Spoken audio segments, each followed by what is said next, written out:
देखिए, आज जो नेक्स्ट टॉपिक हम लोग डिस्कशन करने जा रहे हैं, इस टॉपिक का नाम है रिकर्शन। और ये टॉपिक रिलेटेड होता है फंक्शन से।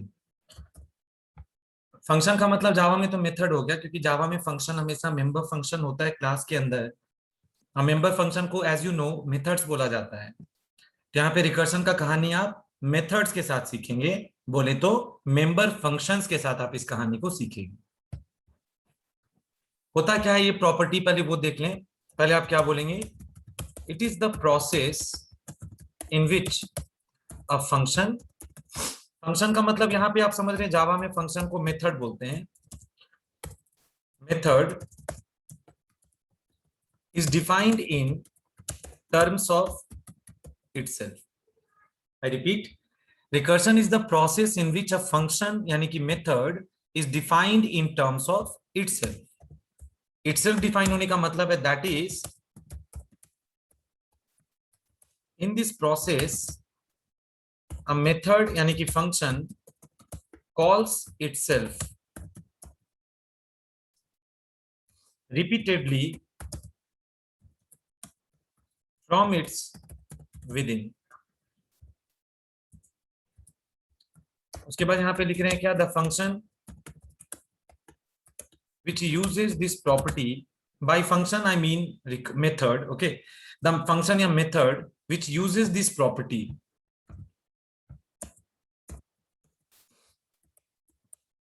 is called the recursive function या recursive method उसको बोलते हैं। इसमें एक और पॉइंट याद रखेंगे, in this process the calling or caller function या method is used inside the body of the called function। मतलब जो बुलाने वाला है उसको कॉलर बोलते हैं या कॉलिंग बोलते हैं। वो कहां पे यूज होता हुआ दिखाई पड़ेगा? जिस फंक्शन को कॉल किया गया है उसी के बॉडी में वो आपको लिखा हुआ दिखाई पड़ेगा। तो वही लिखा, in this process the calling और caller function is used inside the body of the called function. उसी के बॉडी के अंदर से लिख के बुलाया जाता है। अब यहां पे नोट देकर एक इंपॉर्टेंट बात लिख रहे हैं, there must be a condition used inside the recursive function that will stop the recursion, and the two cases that will arise here are। यहाँ पे ना रिकर्शन में कंडीशन देना कंपलसरी होता है, और उसकी वजह से यहाँ पे अराइज होंगे दो केसेस। तो उसमें जो फर्स्ट केस है उसका नाम होता है क्या? Base case. और नंबर 2 जो केस है यहाँ पे उसका नाम होता है क्या? रिकर्सिव केस उसको बोलते हैं। First is base case and second is recursive case. तो क्या होता है बेस केस, क्या होता है रिकर्सिव केस, उसके बारे में एक पैराग्राफ और लिखते हैं, लास्ट पैराग्राफ। देखिए यहां पे अब क्या लिख रहे हैं, base case is the situation where the recursion process gets over, and recursive case is the situation that promotes recursion। तो इसमें जो कहानी लिखा है वो कहानी क्या कहता है सुने। रिकर्शन जो होता है ये एक ऐसा प्रोसेस होता है जिसमें आप देखेंगे कि आपका जो फंक्शन है वो अपने ही टर्म्स में डिफाइंड होता है। अपने ही टर्म्स में डिफाइंड होने का मतलब है कि इस प्रक्रिया में एक फंक्शन अपने भीतर से, अपने अंदर से अपने आप को ही कॉल करता है। इस प्रोसेस का नाम है रिकर्शन। ओके, यानी कि ये एक ऐसा प्रक्रिया है जिसमें एक फंक्शन अपने भीतर से अपने आप को लगातार कॉल करता रहता है, और अगर आप उसको टोकेंगे नहीं, अगर आप उसको रोकेंगे नहीं, तो ये प्रक्रिया इनफाइनाइट टाइम्स भी जा सकता है।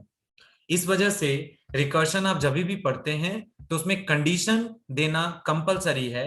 There must be a condition used in the recursive function, क्योंकि वही कंडीशन रिकर्शन के प्रोसेस को कभी तो समाप्त करेगा, खत्म करेगा। तो याद रखिए, जब आपके कंडीशन से रिकर्सन का प्रक्रिया टूट जाएगा तब उसको कहेंगे कि वो बेस केस है, और जब आपका कंडीशन रिकर्सन को तोड़ने के बजाय उसको अगला राउंड उकसाए जा रहा है, प्रमोट किए जा रहा है रिकर्सन को, तो उसको कहते हैं रिकर्सिव केस। तो लास्ट टाइम इसका एक बार स्टोरी पढ़ लें आप। It is the process in which a function is defined in terms of itself. ये वो प्रोसेस है जिसमें एक फंक्शन अपना ही मदद खुद करता है, यानी ये अपने टर्म्स में डिफाइंड होता है। अपने टर्म्स में डिफाइंड होने का मतलब है that is in this process a method calls itself repeatedly from its with in. मतलब इस प्रोसेस में एक फंक्शन अपने ही विद इन से अपने ही आप को लगातार कॉल करता रहता है, रोकेंगे नहीं तो इनफाइनाइट टाइम्स वो रिपीट हो जाएगा। फिर लिखता क्या है, the function which uses this property. देखो, प्रॉपर्टी का नाम रिकर्शन है, और जो फंक्शन रिकर्शन प्रोसेस को यूज करता है it is known as a recursive function. Java में इसको रिकर्सिव मेथड का खिताब देंगे आप। अब क्या लिखता है सुनो, इन दिस प्रोसेस रिकर्सन में चूंकि एक फंक्शन अपने भीतर से अपने आप को कॉल करता है, तो कॉल करने वाले वाक्य को कॉलिंग या कॉलर बुलाते हैं, और जिसको बुलाया गया है उसको तो कॉल्ड बुलाते हैं। तो आप क्या पाएंगे कि जो कॉल्ड फंक्शन है ना, उसी के बॉडी के अंदर कॉलिंग या कॉलर फंक्शन लिखा होता है। मतलब जिस स्टेटमेंट से कॉल करते हैं उसको कॉलिंग या कॉलर का खिताब देते हैं, तो वो कॉल्ड फंक्शन के विद इन में ही लिखा हुआ मिलेगा आपको। ये नोट देकर क्या जरूरी बात लिखा, रिकर्सन जब भी पढ़ोगे वहां पे मस्ट है कि आपको कंडीशन तो लिखना ही लिखना है, in case of recursive function that will stop the recursion. ठीक है, यानी कि कंडीशन जरूर देंगे जो रिकर्सन को कभी ना कभी रोके। और कंडीशन लगाने के चलते दो केसेस अराइज हो जाएंगे। एक केस है कि रिकर्सन कभी तो टूटेगा ही, तो उसको बेस केस कहेंगे, और एक केस है कि कंडीशन रिकर्सन को तोड़ने के बजाय उसको अगला केस अगला राउंड में भेजे जा रहा है, तो उसको रिकर्सिव केस बोलेंगे। तो क्या लिखा देखो, बेस केस वो स्थिति है where the recursion process gets over, and recursive case वो स्थिति है where that promotes the recursion. तो कहानी आप लाख हम इसमें हल्ला करते रहे उतना समझ नहीं आता है जब तक आप इसके एग्जाम्पल को प्रोग्राम को सीख नहीं लेते। तो let's move to the programming section of this particular topic. तो चलिए अब हम लोग रिकर्शन से रिलेटेड कुछ प्रोग्राम्स का डिस्कशन करेंगे। तो हम यहाँ पे सबसे पहले हम यहाँ पे प्रॉग जावा नाम का फोल्डर ओपन कर लिए हैं आपके बैच के लिए पहले से। इसमें अब हम एक न्यू फाइल ऐड करेंगे, और इसका नाम देखो हम क्या रख रहे हैं, इसका नाम रख रहे हैं रेक फैक्ट डॉट जावा। मतलब हम आपको अभी रिकर्शन से फैक्टोरियल निकालना सिखाने वाले हैं, उसके लिए ये जावा का सोर्स कोड अब हम डिफाइन करेंगे। That's why I have provided the name rec fact dot Java and this is my source code. लिख के आप एंटर कर दीजिए। देखिए इसको मिनिमाइज कर लेते हैं ये वाले पैनल को। जैसे हमारा फाइल बन गया rec fact dot Java. Now इस फाइल में आपको अब हम एक क्वेश्चन दे रहे हैं, मतलब टाइटल के कमेंट लाइन के अंदर टाइटल बना के हम जो लिख रहे हैं, कॉपी पे लिखाते तो ये क्वेश्चन होता। क्या है हमारा टाइटल या क्वेश्चन कह सकते हैं, you have to write a program, यानी कि वैप टू कैलकुलेट, यानी आपको फिर से कैलकुलेट करना है। क्या कैलकुलेट करना है, factorial of the given number. मतलब जो नंबर आप देंगे आपको उस दिए गए नंबर का फैक्टोरियल निकालना है। लेकिन हिदायत क्या दिया है, using recursion you have to do the task. यानी कि पहले जब आप क्वेश्चन पढ़ते थे तो क्वेश्चन मिलता था program to calculate the factorial of the given number. ऐसा नहीं कि क्वेश्चन आप पहली बार सुन रहे हैं फैक्टोरियल निकालना, या पहले भी सुने हैं लूप चैप्टर में, याद कीजिए आप वाइल लूप से भी पढ़ाए थे हम आपको फैक्टोरियल, और फॉर लूप से भी हम आपको पढ़ाए थे फैक्टोरियल। बट आज हमारा क्वेश्चन है कि आज आपको फैक्टोरियल निकालना तो है, लेकिन कौन से लूप के मदद से, सॉरी किस प्रक्रिया के मदद से निकालना है, रिकर्शन से. It means you don't have to use loop in this particular case, you have to use recursion. तो हम लोग रिकर्शन से कैसे फैक्टोरियल फाइंड आउट होगा उसका डिस्कशन करेंगे. तो सबसे पहले आप इसका बेसिक प्रोसेस क्या है वो समझ लीजिए. देखिए देखिए सबसे पहली बात ये है, अगर आपको 5 का फैक्टोरियल निकालना है, पहले जब आप लूप पढ़ते थे तो याद है 5 का फैक्टोरियल निकालना है तो we started the counting from 1, और आपस में सारे नंबर्स को आप एक एक स्टेप बढ़ाते हुए मल्टीप्लाई करते जाते हैं, काउंटिंग आप 1 से लेकर n तक कर देते हैं. तो चूंकि नंबर हमारा 5 है तो काउंटिंग 5 तक जाएगा और एक एक नंबर को आपस में गुना करके जो भी हमारा फैक्टोरियल है वो प्रोड्यूस कर देगा. ठीक है. तो लूप की मदद से जब आप फैक्टोरियल निकालते थे तो उसका सिस्टमैटिक डायग्राम इस तरीके से बना के हम लोग उसको टैकल किया करते थे. क्लियर. लेकिन आज तो क्वेश्चन में लिखा है using recursion you have to do the task. तो रिकर्शन से अगर करना है फैक्टोरियल निकालने का काम तो क्या होगा सुनो. आपको अगर 5 फैक्टोरियल निकालना है तो आप क्या लिखेंगे, 5 इंटू 4 का फैक्टोरियल. आई रिपीट, अगर आपको 5 का फैक्टोरियल निकालना है तो आप क्या करेंगे, लिखेंगे 5 गुना 4 का फैक्टोरियल. अब 4 का फैक्टोरियल आप कैसे निकालेंगे, 4 गुना 3 का फैक्टोरियल. 3 का फैक्टोरियल कैसे निकालेंगे, 3 इंटू 2 का फैक्टोरियल.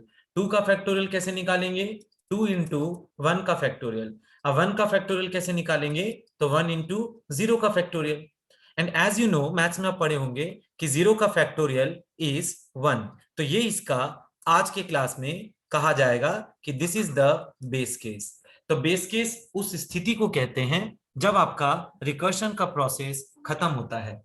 तो आज हम लोग देख रहे हैं कि जब तक हमारा नंबर 0 से बड़ा था, आप खुद देखिए, जब तक आपका नंबर 0 से बड़ा था तब तक रिकर्शन का खेल खेला गया. रिकर्शन में क्या होता है ना, कोई चीज को उसी के टर्म्स में डिफाइन करते हैं, फिर कोई चीज को उसी के टर्म्स में डिफाइन कर रहे हैं, यानी फैक्टोरियल में फैक्टोरियल डिफाइन हो रहा है, खुद देखो. ओके. तो ये जो लिखने का ये जो स्ट्रैटेजी जो है ना, इसी को बोलते हैं रिकर्शन. तो रिकर्शन में आप एक नंबर को फैक्टोरियल निकालना है तो फैक्टोरियल को फैक्टोरियल में परिभाषित करते हैं आप, और ये प्रोसेस तब तक चलेगा जब तक आपका नंबर 0 ना हो जाए. And 0 here it is the base case. Okay. तो जब 0 का फैक्टोरियल निकाला आपने दैट इज 1, तब आप लॉट के कैलकुलेशन पूरा करते जाइए. देखिए 1 लॉट के यहाँ पे जब मल्टीप्लाई होगा तो 1 into 1, now it will become 1. अब वो यहाँ पे जाके पुट हो जाएगा. तो जब यहाँ पे 1 पुट हो गया तो 2 इंटू 1 सॉल्व होगा, तो 2 1 जब 2 ला के यहाँ पे पुट कर लेगा ना. जब यहाँ पे 2 आ गया तो 3 इंटू 2 कितना हो जाएगा, 6 हो जाएगा, वो पीछे आके पुट हो जाएगा इस जगह पे ना. 6 इंटू 4 24 होगा, वो आकर यहाँ पे पुट हो जाएगा. सोचिए अब 5 इंटू 24 120 होता है, तो 5 का फैक्टोरियल विल नाउ बिकम 120.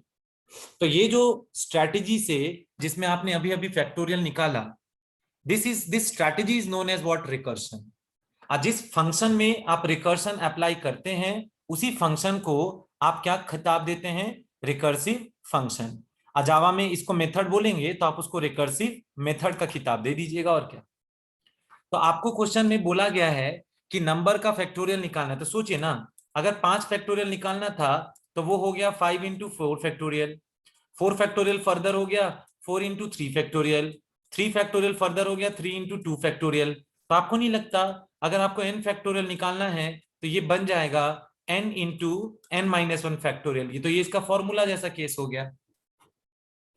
यानी अगर आपको n का फैक्टोरियल निकालना है तो उसका मतलब होगा n, जो भी n है, इंटू n माइनस 1 का फैक्टोरियल. यही स्टेप तो हर जगह ब्रेक डाउन होके लगते जा रहा है. तो this is known as recursion. तो एक बार इसका प्रोग्रामिंग कोड एक बार आप देख लेंगे तो आपको काफी ज्यादा कन्वीनियंट लगेगा समझने में. तो पहले हम प्रोग्रामिंग कोड में लिखते हैं क्या, देखो, import Java dot यूटिल dot scanner. One second, यूटिल dot scanner. अब देखो हम एक क्लास बना लेंगे. देखो क्लास का नाम हम रख रहे हैं रिक फैक्ट. मेरे क्लास का नाम है रिक फैक्ट. अच्छा आपको याद है मेन फंक्शन जो हम लोग यहाँ डालते हैं, गौर से देखिएगा, मेन फंक्शन हमारा एक स्टैटिक फंक्शन है. फंक्शन को हम मेथड को बार बार फंक्शन निकलता है मुझसे, जावा में मेथड्स नाम यूज होता है, बार बार आपसे कहते हैं, फिर वो स्लिप हो जाता है टंग, वो फंक्शन ही निकलेगा क्योंकि हम लोग सीसीपीपी में फंक्शन फंक्शन पढ़ते हैं ना, दैट्स तो आप उसको मेथड ही समझिए, यहाँ मेथड ही बोलते हैं। तो सुनो, जावा में आप क्या देख रहे हैं, ये जो आपका मेन मेथड है यानी जो मेन मेंबर फंक्शन है, वो क्वालिटी में कैसा होता है, स्टैटिक होता है। और अभी हम लोग हाल फिलहाल के 2-3 क्लास के अंदर पढ़े एक टॉपिक स्टैटिक मेथड के बारे में, उसमें आपको सुनाया गया था कि अगर क्लास के अंदर, आई रिपीट, अगर क्लास के अंदर कोई मेंबर मतलब कोई मेथड अगर स्टैटिक है, राइट, तो वो उसी क्लास के किसी दूसरे मेंबर को तभी एक्सेस करता है जब वह भी स्टैटिक होता है। याद आ रहा है, मेन मेथड देखो स्टैटिक है, तो ये मेन है नहीं है वो मत देखो, बस ये देखो मेरे पास एक स्टैटिक मेथड है, तो ये स्टैटिक मेथड मेरे इस क्लास के किसी भी फंक्शन को या किसी भी एक्स्ट्रा मेंबर को तभी एक्सेस करेगा, इस्तेमाल करेगा, जब वह भी क्या होगा, स्टैटिक होगा। तो देखिए हम यहाँ पे जानबूझ के एक स्टैटिक फैक्टोरियल के लिए फंक्शन बना रहे हैं, और अभी इस स्टैटिक फैक्टोरियल फंक्शन में एक आर्ग्यूमेंट हम भेजेंगे n नाम का। और याद रखें, गौर से देखें, ये जो है ना, देखो मेन मेथड वाला जो क्लास है, मेन मेथड वाला क्लास कौन है, रेगफैक्ट है। तो इस क्लास में आज हम एक्स्ट्रा में एक मेथड घुसा दिए हैं मेन के अलावा, लेकिन चूंकि मेन एक स्टैटिक मेथड है और फैक्टोरियल नाम का आज हम यहाँ पे एक अलग से फंक्शन बनाए हैं, आई मीन मेथड बनाए हैं, तो इसको भी स्टैटिक बनाइए आप, तब जाके मेन जो कि एक स्टैटिक है ये किसी दूसरे स्टैटिक को टच कर पाएगा, इस्तेमाल कर पाएगा। अगर हम यहां से स्टैटिक को डिलीट कर देते हैं तो सुनो, मेन फंक्शन तो स्टैटिक है इस क्लास में, और इस क्लास में फैक्टोरियल तो नॉर्मल है। तो याद रखना, एक स्टैटिक फंक्शन एक नॉर्मल मेथड को डायरेक्ट एक्सेस अपने भीतर से ये फैक्टोरियल को इस तरीके से एक्सेस यानी इस्तेमाल नहीं कर पाएगा। अगर आप करेंगे भी तो एरर आ जाएगा, ये लाइन अभी गलत हो जाएगा, चूंकि मेन के अंदर से आप फैक्टोरियल को इस्तेमाल कर रहे हैं, वो फैक्टोरियल जो स्टैटिक नहीं है, ये नॉन स्टैटिक है, तो ये अलाउड नहीं है इसको यूज करना, लिखने से एरर आएगा।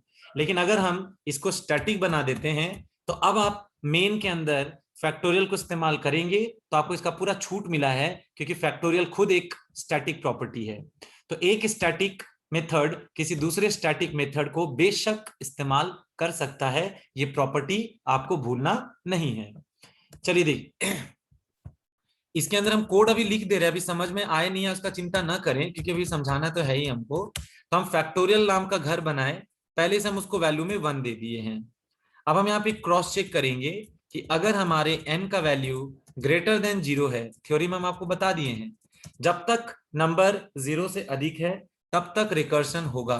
सो I will write fact is equal to n गुना फैक्टोरियल ऑफ n-1। थ्योरी याद करो, n का फैक्टोरियल कितना होता है, देखो ध्यान से देखो, n का फैक्टोरियल कितना होता है, तो वो होता है n इंटू n-1 का फैक्टोरियल। वही चीज बस यहाँ पे कोडिंग स्टाइल में इस तरीके से लिखना होगा, और लास्ट में यहाँ पे आके now I am going to return the value of factorial यानी कि फैक्ट, दैट्स इट। तो अब जाके हमारा ये जो प्रोग्राम है, सॉरी ये जो फैक्टोरियल नाम का जो मेथड है, स्टैटिक मेथड, वो अब यहाँ पे हो गया कवर। ऊपर से इसमें रिकर्सन भी है, क्योंकि फैक्टोरियल के अंदर घुस के फैक्टोरियल को ही कॉल किया गया है, इसी स्थिति को, इसी स्टाइल को रिकर्शन का नाम दिया गया है। अब हम लोग मेन में जाते हैं, हम मेन में जाके उसको कॉल करेंगे, फिर हम उसको ड्राई रन करके दिखा देंगे, वेरी वेरी इजी। तो देखो पहले यहाँ स्कैनर का एक ऑब्जेक्ट बन गया, sc equals new scanner, after that I right system dot in, ताकि उसका कीबोर्ड से हम कनेक्टिविटी करा सकें, एस कैपिटल। नाउ वेरिएबल देखो कौन सा ले लिए हम, एक num फॉर नंबर ले लिए, एक res फॉर रिजल्ट ले लिए। Now see what will happen next, यहाँ पे आके I will ask for the number, तो system dot out dot print ln, here it is asking for the value of number, तो एंटर द नंबर। तो of course ये सब natural number के लिए किया जाता है, तो आप कोशिश कीजिएगा नंबर का वैल्यू प्रॉपर दीजिएगा, नेगेटिव मत दीजिएगा। तो हम num इज इक्वल टू क्या लिखेंगे, sc डॉट नेक्स्ट इंट, तो ये वैल्यू जाके हम लोग यहाँ पे कीबोर्ड से पढ़ लेंगे। अब देखो, चूंकि आप फैक्टोरियल निकालने में पहले नंबर मांग के यहीं पे शुरू हो जाते थे, लेकिन आज आपको रिकर्सन से करना है, तो आप result is equal to function call कर लीजिए। किस फंक्शन को आप ड्यूटी दी है फैक्टोरियल निकालने का, फैक्टोरियल नाम के फंक्शन को। अब वैल्यू कौन सा है, नम, उसको पास कर दीजिए। तो जो आंसर लौट के आएगा वो रिजल्ट में आके स्टोर होगा, फिर उसको केवल छाप लीजिए। तो system dot out dot print L N, यहां पे आप क्या लिख देंगे, फैक्टोरियल ऑफ व्हाट, नम। उसके बाद फिर क्या लिखेंगे, इज इक्वल टू, बगल में जाके अब आप लिख देंगे R E S, that's all, हो गया प्रोग्राम खत्म। तो अब आप यहाँ पे दो स्लॉट देख रहे हैं, देखो क्लास के अंदर दो स्लॉट है, एक तो मेन मेथड का स्लॉट है, ये देखो यहां से लेकर यहां तक आपके मेन फंक्शन का स्लॉट है, जिसका ड्यूटी क्या है, कीबोर्ड से कनेक्ट होकर यूजर से एक नंबर मांगना और उस फंक्शन को कॉल करना जिस फंक्शन में फैक्टोरियल निकालने का आपने कोडिंग का प्लानिंग कर रखा है, ठीक है, और जो रिजल्ट लौट के आके आरईएस में समा जाएगा उसको प्रिंट करना, ये ड्यूटी मेन मेथड के लिए है। लेकिन जब वो फंक्शन कॉल होगा तो आपका कंट्रोल तो इस फंक्शन में ट्रांसफर होगा, फंक्शन कॉल होने से याद है ना, कंट्रोल इस फंक्शन में ट्रांसफर होगा, और इसके अंदर घुस के आप देख सकते हैं फैक्टोरियल के अंदर से फैक्टोरियल को कॉल किया गया है, and this is the case of recursion. तो एक बार हम इस प्रोग्राम को रन करा के जल्दी से दिखा दें, फिर हम इसका ड्राई रन बताएंगे, तब आपको समझ आएगा रिकर्शन का कहानी। तो पहले हम इस प्रोग्राम को कर लेंगे compile, Java c, what is my file name, my file name is recfact.java। now execute करें Java space what we will write recfact and then enter. देखो it is asking for the number, जैसे ही मेरे से पूछा please enter the number, तो हम यहाँ पे जाके नंबर का वैल्यू डाल दिए, मान लो कि 5 ही डाल देते हैं, एंटर। देखो आपको जवाब मिला factorial of 5 is equal to 120। तो देखो कितने बेधड़क स्पीड में फैक्टोरियल ऑफ 5 में 120 बता रहा है, लेकिन आपको ये नहीं समझ आ रहा है कि इसमें लूप लगा था कि रिकर्शन लगा था। लूप से थोड़ी ना अलग आंसर आएगा, लूप से भी तो सेम ही आंसर आएगा, बस स्ट्रैटेजी का फर्क है। यहां जो स्ट्रैटेजी अप्लाई हुआ है आज, फंक्शन के अंदर लूप नहीं चला है, देखो रिकर्सन का कॉन्सेप्ट यूज हुआ है, जिसमें एक मेथड के अंदर से एक मेथड उसको नॉन स्टॉप कॉल करता है, इसी स्थिति को बोलते हैं रिकर्शन। आज सुन लीजिए, रिकर्शन का नॉर्मल केस में कोई यूज नहीं होता, नॉर्मल प्रोग्राम्स में जैसे फैक्टोरियल निकालने में चाहे सम निकालने में, लेकिन रिकर्शन एक बहुत खतरनाक, बहुत हेल्पफुल टॉपिक हो जाता है, काफी डेंजरस टॉपिक हो जाता है। डेंजरस मतलब डरावना सेंस में नहीं, मतलब इस्तेमाल करना ज्यादा किया, इतना ज्यादा है इसको फ्रीक्वेंट मैनर में, उसके लिए आपको एक चैप्टर होता है ट्री, डेटा स्ट्रक्चर में ज्यादा यूज होता है ये। तो उसमें एक चैप्टर होता है ट्री, एक चैप्टर होता है ग्राफ, वो सब के जब प्रोग्रामिंग सेक्शन में जब एंटर करते हैं तो हमारे काम को ये जो रिकर्शन है ना काफी ज्यादा आसान कर देता है एज कॉम्पेयर टू लूप। वहां पे लूप चलाना काफी हेक्टिक होता है और रिकर्शन में किसी चीज को सोचना काफी आसान हो जाता है। जैसे पता है वहां पे ट्री में एक टॉपिक होता है ग्राफ, डेटा स्ट्रक्चर में ट्री नाम का। तो ट्री में जैसे एक बीएसटी करके एक टॉपिक आप सुनते होंगे, बाइनरी सर्च ट्री, जो पढ़े वो जानते होंगे, जो नहीं पढ़े कभी पढ़ेंगे डीएस तो समझ आएगा। तो मान लो यहाँ पे 20 एक रूट नोड है, राइट। अब 20 रूट नोड है तो उसके लेफ्ट साइड में उसका एक बच्चा है जिसका वैल्यू 15 है, और 20 के राइट में एक बच्चा जिसका वैल्यू 28 है। अब सोचो 15 के लेफ्ट में एक बच्चा है जिसमें 7 है, 15 के राइट में एक बच्चा है जिसमें 18 है, 18 के लेफ्ट में एक बच्चा जिसका वैल्यू 16 है, 7 के लेफ्ट में एक बच्चा जिसका वैल्यू 5 है, 7 के राइट में एक बच्चा जिसका वैल्यू 9 है, 28 के लेफ्ट में एक 21 है, 28 के राइट में एक 35 है, इस तरीके से। तो जरा सोचिए ये जो फिगर है, इस फिगर में दिस इज द रूट। ये जो बाइनरी ट्री है ना, इसको 3 हिस्सों में बांट सकते हैं आप। सबसे पहले देखो दिस इज द रूट, और सुनो ये जो हिस्सा है ना, मतलब ये वाला जो हिस्सा है, this is the left sub tree. Left sub tree, देखो पूरा पूरा फिगर है ट्री, ये जो पूरा फिगर है वो किसका फिगर है, ट्री का। लेकिन उसमें 20 के लेफ्ट साइड जो वो लेफ्ट सब ट्री, और 20 के राइट हैंड साइड में ये वाला जो पोर्शन है this is the right sub tree. तो जो सब ट्री है ना वो खुद एक ट्री है। अब उसमें देखो फिर ये रूट है, अब फिर ये लेफ्ट सब ट्री, अब फिर ये राइट सब ट्री है। उसी तरीके से 28 यहाँ पे रूट है, ये लेफ्ट सब ट्री, ये राइट सब ट्री है। मतलब जो टेक्निक आप इस ट्री पे लगाने आएंगे तो ट्री उसको क्या करेगा, कुछ रूट होगा, रूट के पास भेजेगा कॉन्सेप्ट, कुछ लेफ्ट सब ट्री में भेजेगा, कुछ राइट सब ट्री में भेजेगा। और जब वो कॉन्सेप्ट लेफ्ट सब ट्री में जाएगा तो लेफ्ट सब ट्री में जाने के बाद फिर उसमें भी कोई रूट होगा, उसका भी लेफ्ट सब ट्री होगा, उसका भी राइट सब ट्री होगा। फिर सुनो लेफ्ट के अंदर फिर कोई लेफ्ट सब ट्री होगा, उसके अंदर कोई राइट सब ट्री होगा। मतलब जो कॉन्सेप्ट आप अपने ट्री पे अप्लाई करेंगे वो कॉन्सेप्ट उसके लेफ्ट सब ट्री पे फिर उसके अंदर उसके लेफ्ट सब ट्री पे, राइट सब ट्री पे, इस तरीके से ग्रेजुअली वो ब्रेक डाउन होके अप्लाई होता रहता है और आपका काम काफी कन्वीनियंट कर देता है। तरह तरह का काम, जैसे सर्चिंग रिलेटेड, या फिर उसमें लीफ नोड्स काउंट करना है, या हाइट निकालना है, इस तरह का बहुत सारा केसेस अप्लाई होता है ट्री वाले डेटा स्ट्रक्चर टॉपिक में। उसी तरीके से ग्राफ में डीएफएस, बीएफएस, ये सब कुछ कुछ कॉन्सेप्ट्स होते हैं। तो वहां पे भी रिकर्सिव मैनर में काफी ज्यादा हम लोग केस को आसान कर सकते हैं ब्रेक डाउन करके। तो रिकर्सन का मतलब होता है किसी चीज को उसी के टर्म्स में तोड़ना या सम ब्रेक डाउन करना। जैसे ट्री के अंदर फिर से कोई ट्री है, उसके अंदर फिर लेफ्ट सब ट्री है, राइट सब ट्री है। अब लेफ्ट सब ट्री में फिर से कोई ट्री है, तो उसके अंदर फिर कोई लेफ्ट सब ट्री है, फिर कोई राइट सब ट्री है। तो वैसे स्थिति में ये जो रिकर्सन का जो कॉन्सेप्ट है ना, वो काफी कन्वीनियंट, काफी बेहतर हो जाता है। और नॉर्मल प्रोग्राम्स में रिकर्सन को बस कॉन्सेप्ट सिखाने के लिए सिखाया जाता है, पर इसका जो रियल एप्लीकेशन है रिकर्शन का, वो आपको डेटा स्ट्रक्चर्स में देखने को मिलता है। ओके, नॉर्मल कोड्स में ये नहीं देखने को मिलता। रिकर्शन का यूज सबसे ज्यादा डेटा स्ट्रक्चर में ही देखने को मिलेगा, चाहे आप कोई भी लैंग्वेज से डेटा स्ट्रक्चर क्यों ना पढ़ रहे हैं। तो ज्यादातर तो हम लोग डेटा स्ट्रक्चर अगर प्रोग्रामिंग में पढ़ते हैं तो सी प्लस प्लस से सीखते हैं, क्योंकि कोर्स करिकुलम उसी हिसाब से कॉलेज का डिफाइन रहता है। लेकिन लैंग्वेज आप कोई भी उठा सकते हैं, पाइथन लैंग्वेज से भी पढ़ सकते हैं, आप जावा पढ़ रहे हैं, इससे भी डेटा स्ट्रक्चर्स के केसेस को अप्लाई कर सकते हैं। बस आपको कोर कॉन्सेप्ट सीखना होता है कि कैसे कैसे चीजों को अप्लाई किया जाता है।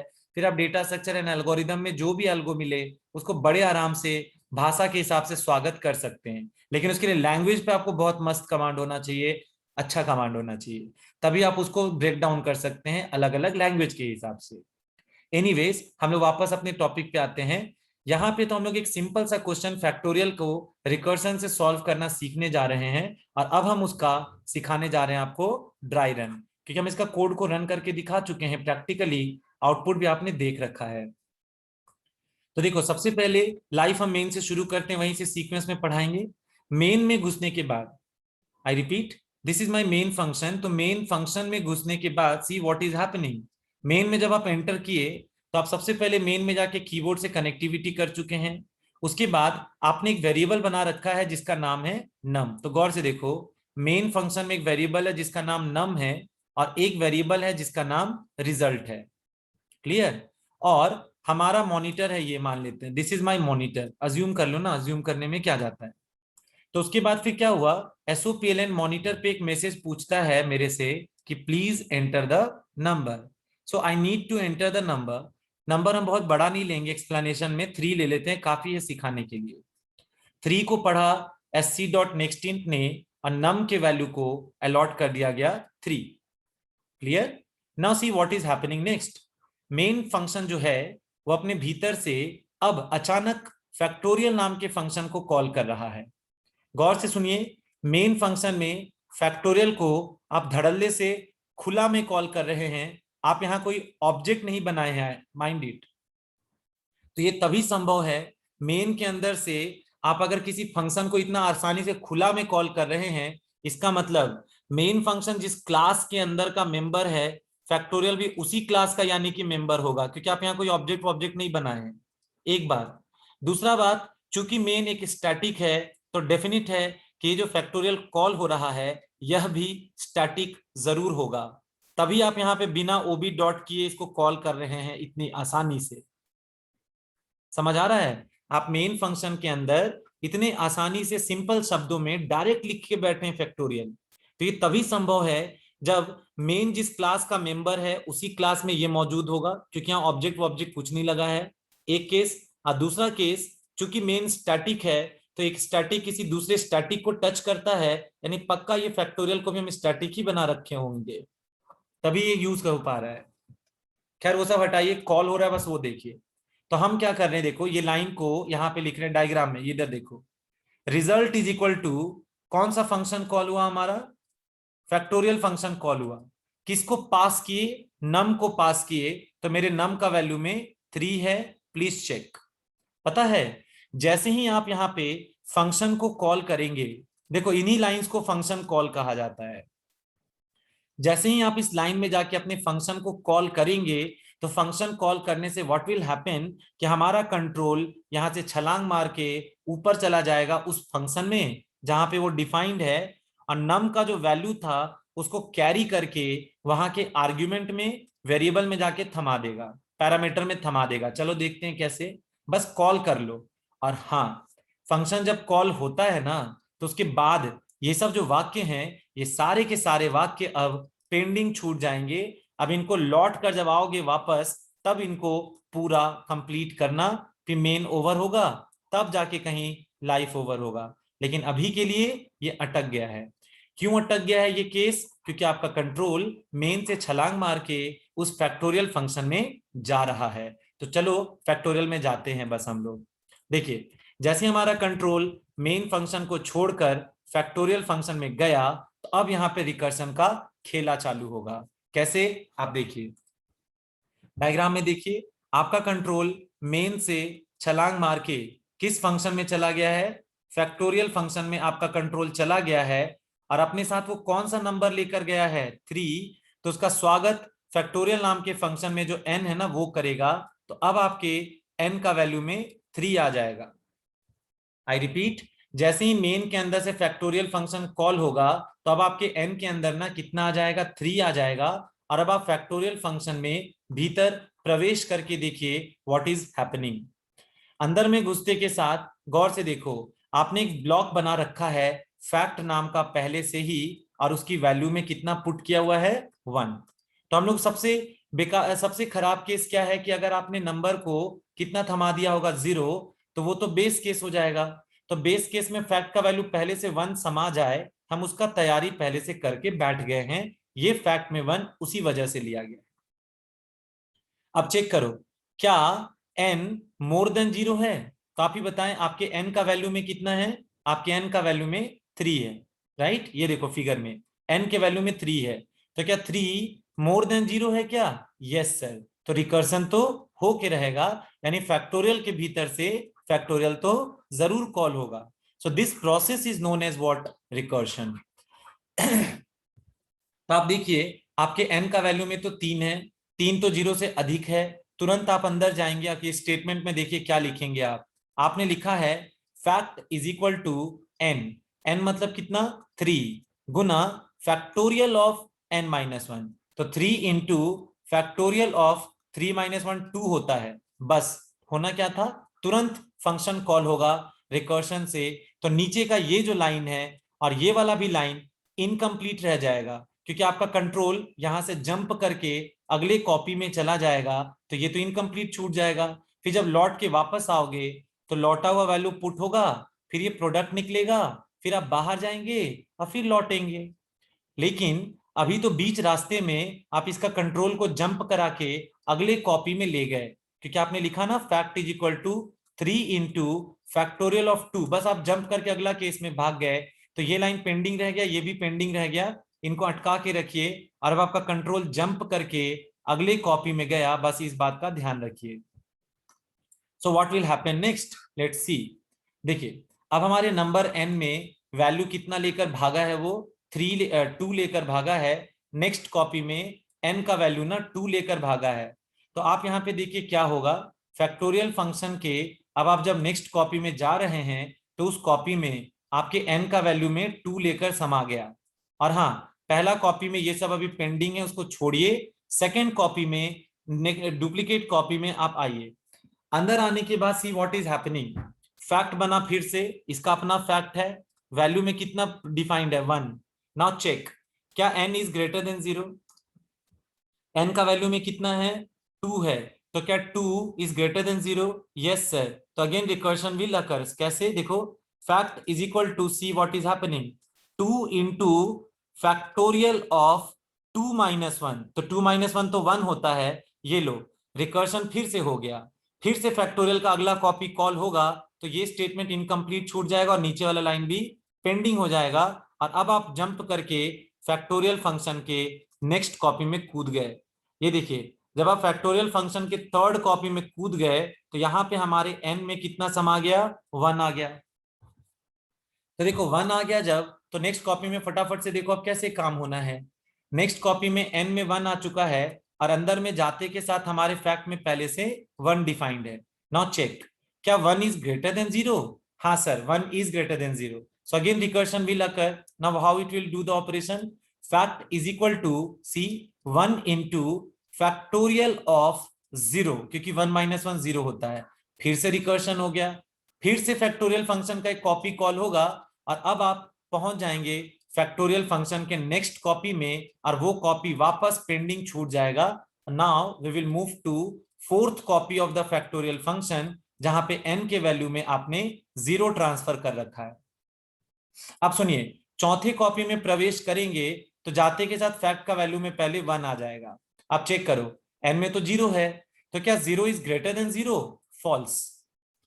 0 इज ग्रेटर देन 0, फॉल्स। तो रिकर्शन अब खत्म हो जाएगा। अब लौटने का बारी। तो गौर से देखिए, लौटने का बारी कहां से शुरू हुआ? फोर्थ कॉपी से, क्योंकि आप अभी फोर्थ कॉपी में हैं। कितना रिटर्न हुआ बताओ? फैक्ट का वैल्यू। तो पता, फोर्थ कॉपी में जब आप थे तो फैक्ट का वैल्यू जो 1 था वो फोर्थ कॉपी से लौट के थर्ड कॉपी में आ गया। अब फोर्थ कॉपी डिस्ट्रॉय हो गया। तो थर्ड कॉपी में जब आप लौटेंगे ना, तो कितना लौटेंगे लेकर? आप वैल्यू 1 लेकर लौटेंगे। आई रिपीट, फोर्थ कॉपी से 1 लेकर लौटेंगे थर्ड कॉपी में, और वो 1 जब पुट होगा तो पहले के 1 के साथ उसका प्रोडक्ट निकलेगा। तो now 1 into 1, how much it will become? It will become 1.